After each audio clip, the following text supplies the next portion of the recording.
actually is the necrosis of follicles produced after a trachomatous infection in the eye.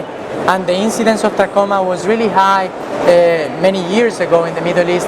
So many patients over 40 years, they have this sequela, this scarring into the eyes that is very common to see in the superior limbus. Also some other scars in the superior tarsal conjunctiva that are called art lines. But here is very nice to see how these scars, these pits look into the section of the tomographer, and we see how much the tissue how much is the irregularity of the tissue and how the epithelium is compensating these irregularities. But something even more interesting is that we commonly see in those patients that the cornea is steep in the superior part. For this particular case, it's not that much. You can see here there is a superior steepening in the anterior maps that is produced from this flattening that is next to this steepening that is produced from these Herber pits. So we commonly see, and there were some cases that they have the pits, they have a little bit of opacity. The Scheimpflug camera was showing us that the anterior curvature in the superior part looked steep, and it was getting confused with the information of the posterior curvature because also it was not able to read. So we had maps that were steep in the anterior and posterior curvature in the superior part. So were these cases of superior keratoconus? Well, now we can see with the MS-39 that clearly this is not what's going on. It's just that we have this steepening because of the flattening that the Herber pits are producing in the superior part. Thank you.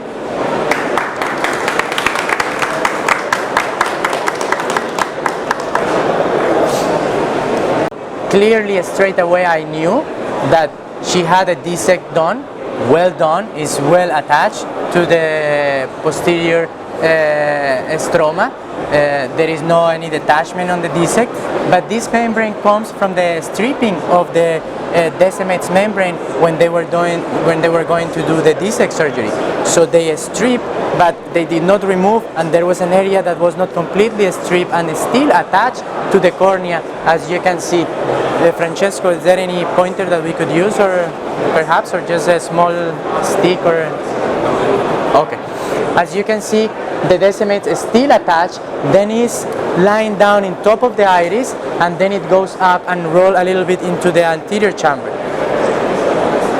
Here we can see it a little bit more in clear. With the MS-39 we had the advantage to take 16 millimeters and 10 millimeters images to have even more quality image and more information about what we are seeing, and we can see clearly also what's going on in this section. It's very interesting also for cases of corneal haze. Here is a 27-year-old patient treated with trans-PRK. It was one of our patients that unfortunately the patient was very happy with the result after the surgery, after 4 days when we removed the contact lenses, and he didn't show up for any other follow-up, and he neither used the antibiotic or the steroids prescribed for him or vitamin C. He just omit and didn't use any treatment. He comes at postoperative year 1 complaining of blurry vision, more in the left eye than in the right, and we don't know if this patient has a late onset haze or this haze start happening from 1 month of the surgery, 3 months, because he didn't come and he didn't use any treatment. So we can see here in the next slide, we have here the image of the MS-39 that shows in the anterior curvature this steepening where the haze is more dense, and same for the left eye. We can see that also the corneal aberrations in these patients are affected, is inducing a very high coma in this patient, and all of this information is obtained from the same device that will be given us more in detail, and to see what's going on exactly, how thick is that fibrosis, that haze that is producing this irregularity, and to plan how we are going to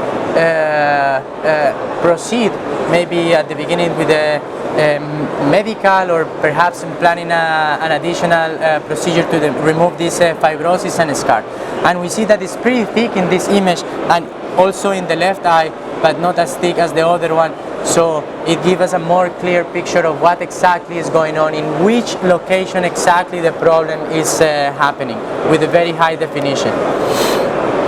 Here is what I was seeing in a Scheimpflug camera. So I was not sure exactly how thick was the problem, where was the exact location, the layers of the cornea involved, neither in the left eye. So this is one of big advantage over the Scheimpflug camera from the MS39. Here we have a predecimate dystrophy, and also this patient has keratoconus.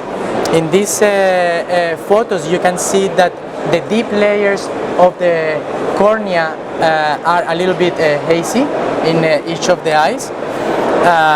But apparently, if you see this patient not in the slit lamp, it seems to be quite a normal eye. But here it is, when I do a Sirius to this patient, the Scheimpflug camera is not able to identify anything from the posterior curvature. So all my information of the pachymetry maps are missing, and the posterior elevation maps are missing because the Sirius, the Scheimpflug camera, is not able to see through this hyperreflectivity that is shown in this dystrophy. So also here is the Scheimpflug camera, and this is the reason why. It's a very high hyperreflectivity in the posterior layers of the cornea. But when I do an MS39, we can see more clear what is going on and how deep is this hyperreflectivity in this patient. And we can have perfect maps of the posterior curvature and perfect pachymetric maps, because the OCT, the tomographer, the high definition of the tomographer is allowing to read what's happening with the posterior curvature. And also it gives me a very important information of what was happening in the posterior curvature of the left eye. As I told you, this patient also has keratoconus, and the left eye you can see and have all the information of the posterior elevation maps and the pachymetric maps also, that shows that there is a thinning in that area. Here is another case. This is a patient who had artisan lenses implanted in a different clinic. Actually, this patient came treated in India to see me complaining from blurry vision in the left eye. He had the surgery less than a month ago, but he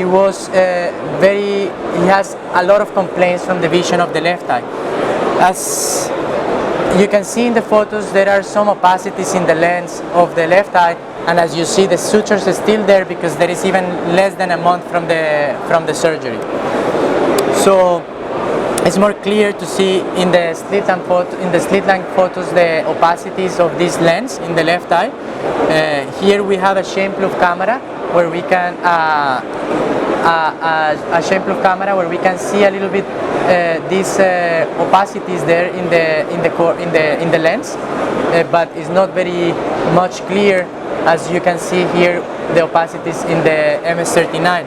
This is not a high definition image because unfortunately we didn't take high definition photos with the MS39 for this patient. These are just the normal topographer images of this case. There is also another nice tool that we have, that is the pyramids, and it's really helpful. I use it a lot for different situations, and I thought this was going to be a very good idea to see how much the quality of the vision was affected in this patient. This is the pyramids of the right eye. The ocular aberrometer is showing that that eye is quite good, and the quality of the image is quite good. But look at all of these opacities that the patient had are affecting a lot the ocular aberrometer in this patient. And in the same pyramids, we can see what is exactly what the patient is seeing when we open the densitometry images of the pyramids, and that's why all of these irregularities are affecting the vision of his eye. One of the main advantages that we have in the use of the of this OCT combined with topography over chain plug images combined with topography is the clear information about the posterior curvature of the eye. We have here a patient that this is very common in our practice to see. My practice is in the Middle East, and for some reason a lot of young patients, they come with Arcus-like opacities, and all of these patients, they show in the series that there is a posterior asymmetry and a posterior elevation in most of the cases. As you see in the right eye, it's showing me back asymmetric, high asymmetric and posterior elevation values, and the same in the right. So they say, is this a normal cornea? Am I going to do LASIK or trans-PRK to this patient when it has a high asymmetric posterior curvature and a steepening? So is this true, what's going on with the chain plug camera? So it's not. If you do an OCT with the MS39 with the topographer, is able to identify clearly what is happening in the posterior curvature. And here, right up, you can see the tangential posterior maps that are completely normal in this patient. So the posterior curvature of this patient is normal. It's just that the chain plug camera was not able to see it, and it was overestimating this curvature of the posterior float of the eye. Here the same is showing in the left eye, a normal posterior float, as you can see in the top image, and there is nothing going on in the posterior float of this patient. This is how the Arcus was looking in the chain plug camera of the Sirius. This is another case that shows me also in the Sirius the posterior elevation and posterior curvature affected in a different case. And this is how the MS39 also showed me that there is normal posterior maps in the right and in the left eye. Okay, so it changed the story for this patient, and it made me take a decision in a most reliable information of the topography of this patient. And for last, I will show you one interesting case. This is not very common to see. It was not common in my practice when I used to work in Colombia. Neither is common it was common in my practice when I did my fellowship in the States.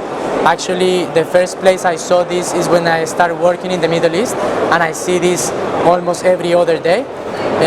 These Herbert pits, I didn't even know what were Herbert pits. Perhaps I read them, but I never pay attention on this. But these are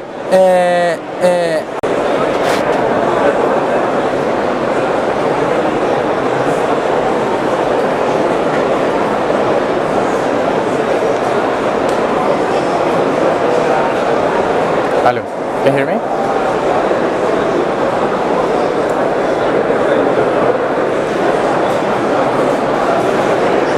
You can hear me? Yeah? No? Let me see your... What is this channel?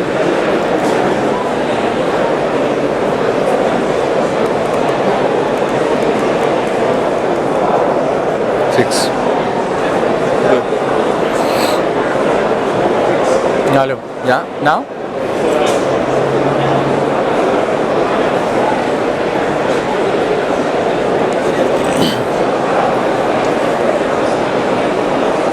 Okay, good afternoon.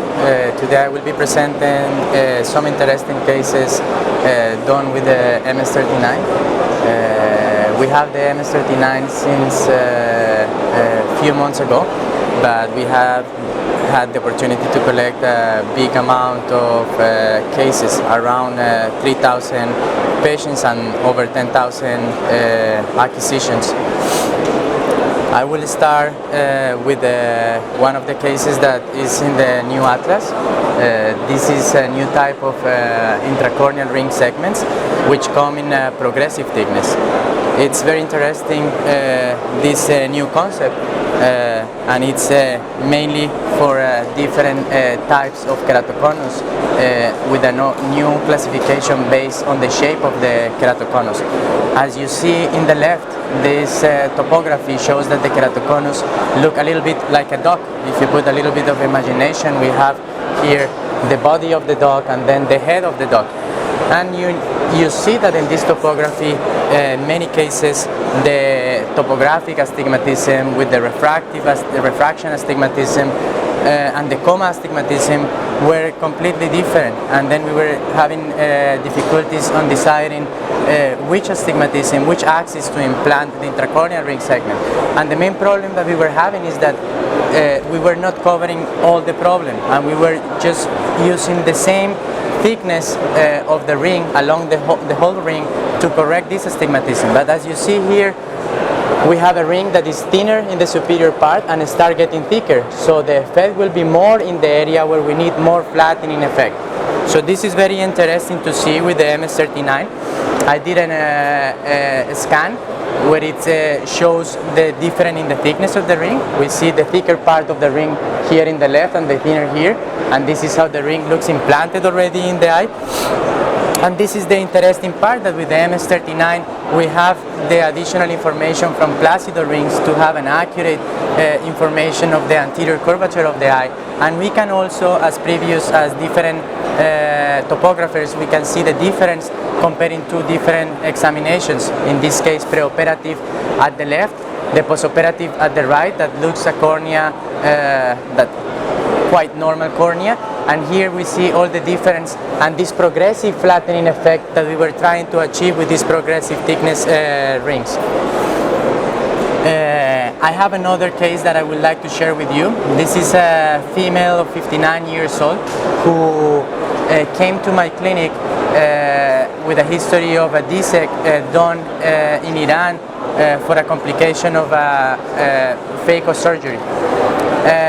She was told in another center that there was a membrane inside of the eye, and she was treated with severe, with very high dose of steroids and antibiotics, because they were worried from what they were seeing in the inferior angle of the anterior chamber of this patient.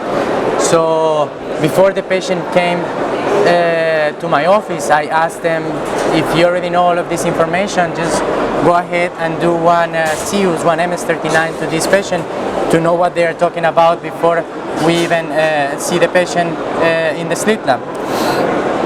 So this is the topography of that patient. Sorry. This is how it looks, the Scheimpflug image of that patient. So we can see a little bit the DSEC is there. And in the Scheimpflug, when I asked him to do this, because in the Scheimpflug I was not sure what I was seeing, but as you can see, there is something going on here in this area, but you are not clearly able to tell what is happening just with the series, with the Scheimpflug image. So with the MS39, you are more likely to know what really is going on and what's really happening in this patient. So